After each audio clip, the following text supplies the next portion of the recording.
مساء الفل. النهارده 4 رمضان مع لاعب رقم 4 أكتر لاعب مشاغب في تاريخ مصر، إبراهيم سعيد. إبراهيم سعيد مولود سنة 1980 واعتزل في 2011. بطولاته كلها المحلية مع الأهلي.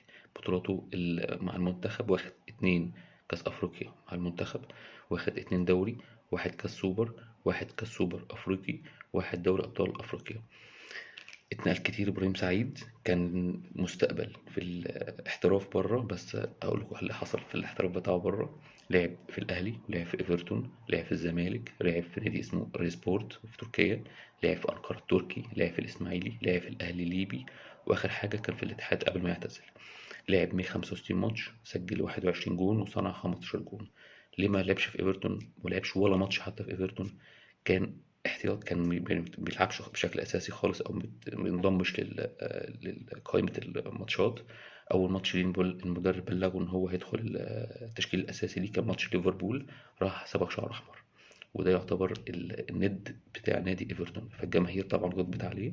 تم استبعاده من الماتش وما لعبش ولا دقيقة في الدوري الانجليزي.